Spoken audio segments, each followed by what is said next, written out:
조근조근한 목소리로 가서 물 마시고 와서 자식호를 가더라고요. 1시간 동안 고객이 욕설을 하지 않았기 때문에 전화를 끊을 수가 없었어요.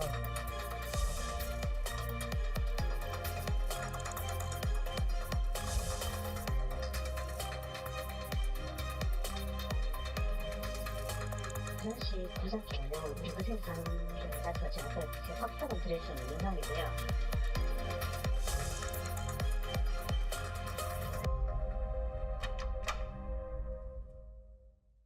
부산 지역 근로자 10명 중 3명 이상이 감정 노동자입니다. 콜센터 직원 붙잡고 전화로 1시간 이상 괴롭히는 악성 민원인이 정말 많다고 합니다. 그래서 부산시가 시간 제한제 표준 매뉴얼을 최근 발간했는데요. 이게 무용지물이라는 겁니다.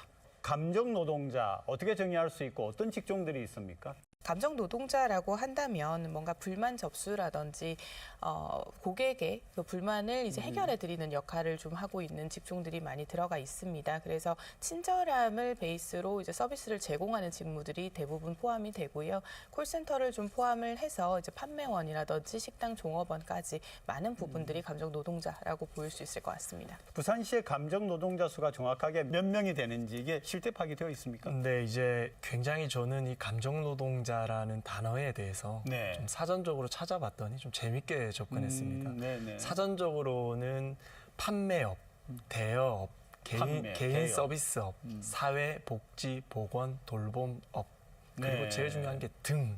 네, 이 들어가 네, 있습니다. 네, 네. 이 등에는 무수히 많은 직업군들이 포함될 수 있는 것이거든요.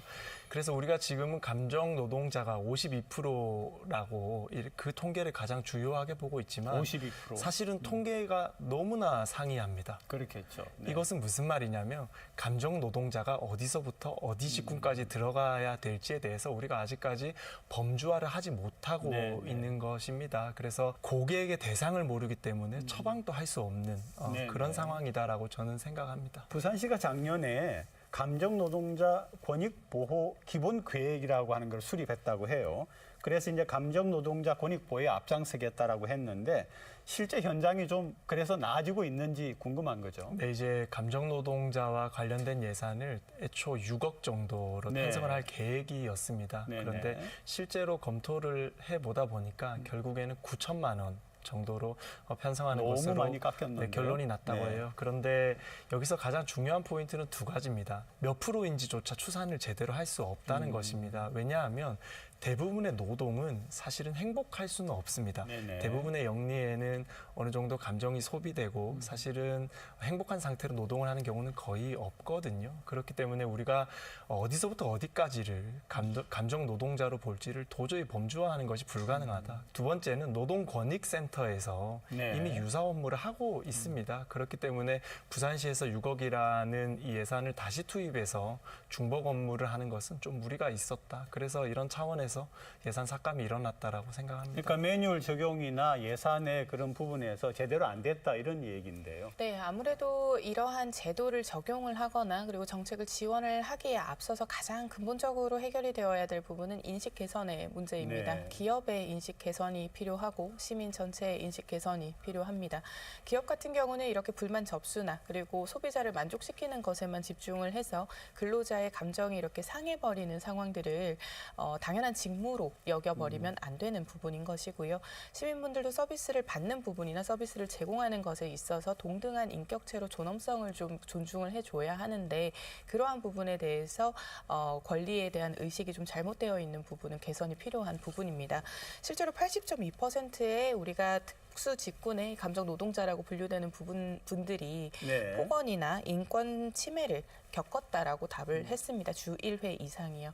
그러한 비율들을 우리가 좀 살펴보면서 전반적인 인식 개선 캠페인과 제도가 함께 움직여야 된다라고 보입니다. 통계 기법에 있어서 변수 요인이라는 게 없어야 됩니다. 네네. 그런데 이 욕설, 폭언, 폭행은 굉장히 주관적으로 받아들이는 것이기 때문에 네네. 어떤 명시화된 질문을 하기가 굉장히 어렵습니다. 그래서 이 통계 결과 또한 어느 정도의 수준의 폭언이었는지 어느 정도의 폭행이었는지를 굉장히 구체화시켜서 과학적인 통계 결과를 내는 것이 상당히 불합리적인 그런 통계의 수치이기 때문에 우리가 정확하게 산업군을 명시해서 또 행정에서 지원하는 그 단계가 꼭 필요할 것 같습니다. 근데 제가 생각할 때에 이 악성 민원인에 대하여서 강한 그런 어떤 제재가 가해졌다라고 하는 게 언론에 한번 나가게 되면은 좀 줄어들 것 같은데 이런 이야기는 잘 못 들었어요.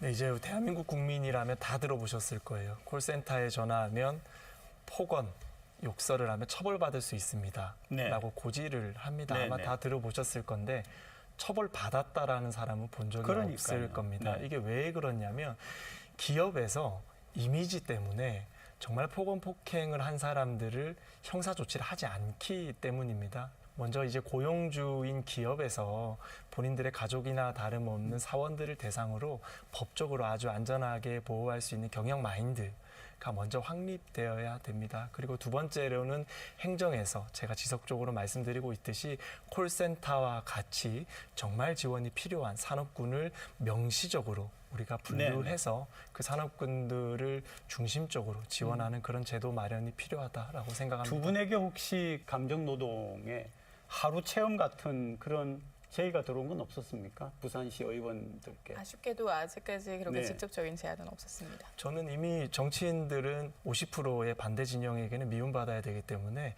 이미? 지금 또 매일 수많은 욕설 전화와 문자를 받고 있습니다.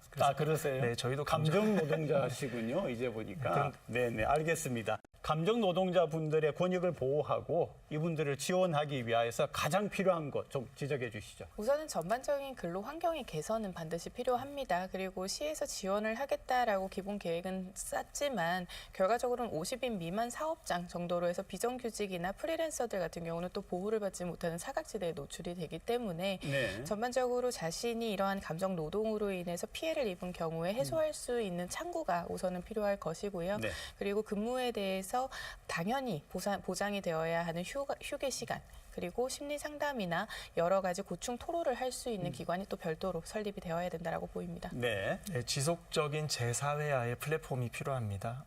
상처를 받게 되면 일시적으로 업무에서 이탈하고 그리고 단기적인 재사회화 프로그램을 통해서 다시 업무로 복귀할 수 네네. 있는 그런 플랫폼을 관해서 꼭 좀 당연히 유급으로 하면서 그죠? 관해서 꼭 좀 네네. 만들어주면 좋겠다라는 생각을 하고 있습니다. 네, 두 분 오늘도 고맙습니다. 네.